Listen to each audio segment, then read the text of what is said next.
Ali Shahbaz. Learn repertory का बुनियादी जो मकसद है दोस्तों, ये रेपर्टरी के अंडर आपकी प्रैक्टिस को आसान बनाना है कि आप फ़ौरन उस रूब्रिक को तलाश करें और पेशेंट के लिए एग्जैक्ट रेमेडी का जो है आप इंतखाब करें। आज का रूब्रिक है दोस्तों रेक्टल प्रोलैप्स। अब रेक्टल प्रोलैप्स क्या होता है, यानी कि जो बड़ी आंत का जो लास्ट वाला हिस्सा होता है जिसको हम मकद बोलते हैं वो बाहर आ जाता है।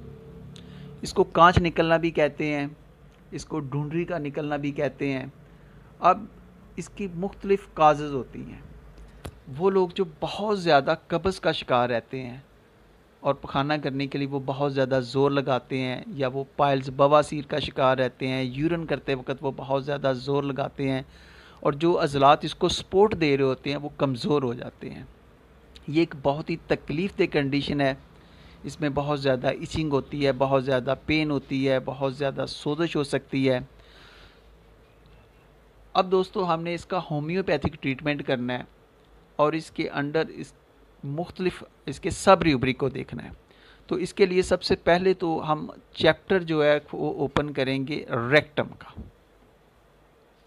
और जैसे ही आपने रेक्टम का चैप्टर ओपन किया है तो फिर आप रूब्रिक जाएंगे प्रोलैप्स। ये आपको कैंट रिपर्टरी के अंदर प्रोलैप्सिस मिलेगा, बाज़ रिपर्टरी में इसको प्रोलैप्स लिखा हुआ है। तो आप रेक्टम के अंदर प्रोलैप्सिस इस रूब्रिक को जैसे ही आप ओपन करते हैं तो यहाँ पर आपको जो बोल्ड ग्रेड रेमेडी हैं जिनमें अलोज है, एपस है, कैलकेरिया कार्ब है, मर्क्यूरस है, पोडोफाइलम है, सिपिया है, ये आपको मुख्तलिफ़ अद्वियात जो हैं ये मिलेंगी। और सिंथेसिस के अंदर 109 अद्वियात हैं जिनमें से चंद एक बोल्ड ग्रेड में अद्वियात लिखी हुई हैं। और हमारा चूँकि सबसे ज़्यादा इन्हिसार जो होता है सबसे पहला वो है बोल्ड ग्रेड रेमेडी।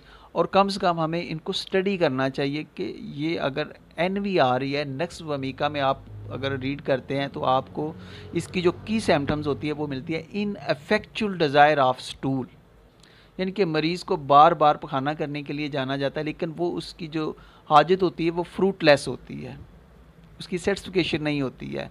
लेकिन थोड़ा सा पखाना आने के बाद एमेलियोरेशन उसको, यानी कि थोड़ा सा सुकून ज़रूर महसूस होता है और जो ये अर्चिंग है वो बरकरार रहती है।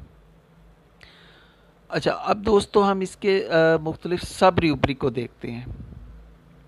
अच्छा जी, अब सब रूब्रिक को जब आप देखेंगे तो उसमें से जी एक रूब्रिक है, सब रूब्रिक है बर्निंग विद, यानी कि अगर मकद बाहर निकला है और उसमें बहुत ज़्यादा जलन हो रही है तो यहाँ पर एलोमिना मेडिसिन को लिखा हुआ है। इसी तरीके से चिल्ड्रन और इन्फेंट के अंदर पोडोफाइलम बड़ी अहम दवा है। सिंथेसिस के अंदर पोडोफाइलम सिंगल दवा लिखी गई है और चिल्ड्रन के अंदर ये सिंगल बोल्ड ग्रेड रेमेडी। अब पोडोफाइलम का आपको पता है कि ये मॉर्निंग के वक्त बच्चे में ये इसहाल की शिकायत हो जाती है और ख़ास तौर पर जब वो डेंटेशन पीरियड होते हैं तो ये प्रेशर आ जाने की वजह से जो मकद होता है वो बाहर निकल आता है। इसी तरीके से बाज़ लोगों में खांसी करते वक्त, अगर खांसी करते वक्त मकद बाहर निकलने या कांच निकलने की शिकायत हो तो यहाँ पर सिंगल मेडिसिन दोस्तों है कॉस्टिकम। इसी तरीके से डायरिया ड्यूरिंग के अगर इसहाल के दौरान मकद बाहर निकल आता है तो यहाँ पर मर्क्यूरस और पोडोफाइलम बड़ी अहम दवाएं हैं। अब आप मर्क्यूरस की बात करेंगे तो मर्क्यूरस में जो मरोड़ होता है ये बिफोर भी होता है, ड्यूरिंग भी होता है और आफ्टर भी होता है, यानी कि मरीज़ को बहुत ज़्यादा ज़ोर लगाना पड़ता है, टेनेस्मस की कैफियत होती है। और दूसरी दवा है पोडोफाइलम। मर्क्यूरस और पोडोफाइलम और डल्का मारा भी है। ये तीन अद्वियात जो हैं ये बोल्ड ग्रेड में लिखी गई हैं। और अगर आप पोडोफाइलम और मर्क्यूरस को जहन में रखते हैं तो आपके लिए बहुत आसानी हो जाती है। इसी तरीके से हीमोराइड्स विद है तो यहाँ पर अस्क्यूलस मेडिसिन बहुत ही इम्पॉर्टेंट है। इसी तरीके से अगर पेनफुल कंडीशन है तो नाइट्रिक एसिड है। अब नाइट्रिक एसिड की क्या अहम अलामत है कि नाइट्रिक एसिड में पखाना करने के घंटों बाद भी जो होता है ये दर्द रहता है, यानी कि मकद बाहर निकल आता है और उसके साथ बहुत लंबे अरसे तक मरीज़ को पेन की शिकायत रहती है। तो फिर आपकी दवा होती है नाइट्रिक एसिड। आर्सेनिक एल्बम भी यहाँ पर आती है अगर उसको बहुत ज़्यादा एंग्जाइटी है, जलन है। इसी तरीके से दोस्तों हमारा अगला सब रूब्रिक है प्रेगनेंसी ड्यूरिंग, यानी कि अगर किसी को प्रेगनेंसी के दौरान, हमल के ज़माना के दौरान अगर उसको ये शिकायत होती है तो यहाँ पर भी हमारी अहम मेडिसिन जो है ये पोडोफाइलम है। इसी तरीके से दोस्तों हमारी अलोस मेडिसिन भी बड़ी अहमियत की हमल है, और अलोस मेडिसिन में आप देखते हैं कि इनसिक्योरिटी ऑफ रेक्टम के मकद के अंदर अदम तहफ़्फ़ुज़ का शिकार पाया जाता है। जैसे आर्सेनिक एल्बम में उसके माइंड के अंदर इनसिक्योरिटी जो होती है ये डोमिनेंट होती है हर मामले में। इसी तरीके से अलोज के अंदर इनसिक्योरिटी ऑफ रेक्टम जो है ये की सिम्टम्स है, यानी कि मरीज़ की हर वक्त जो तवज्जो होती है, हर वक्त वो अटेंटिव रहता है, उसकी टेंशन जो होती है कि यार अगर हवा का भी अखराज हुआ है तो इस हाल ना निकल जाए। और अगर इस कैफियत के साथ जनाब प्रेशर के साथ अगर आपका रेक्टम मकद बाहर निकल आता है तो वहाँ पर आपकी अलोज मेडिसिन जो होती है ये बहुत ही ज़बरदस्त मेडिसिन होती है। तो इसी तरीके से अगर किसी को स्ट्रेनिंग ज़ोर लगाने से हो तो फिर भी यहाँ पर पोडोफाइलम जो मेडिसिन है ये बहुत ही अहम मेडिसिन है। इसी तरीके से स्टूल आफ्टर में भी पोडोफाइलम बोल्ड ग्रेड रेमेडी है। तो दोस्तों ये थी कुछ इसके सब रूब्रिक। जब आप इस रेपर्टरी के अंडर इस चैप्टर को देखेंगे तो आपको मज़ीद भी रूब्रिक मिल जाएंगे। हमारा मकसद है आपकी प्रैक्टिस को फ्रूटफुल बनाना।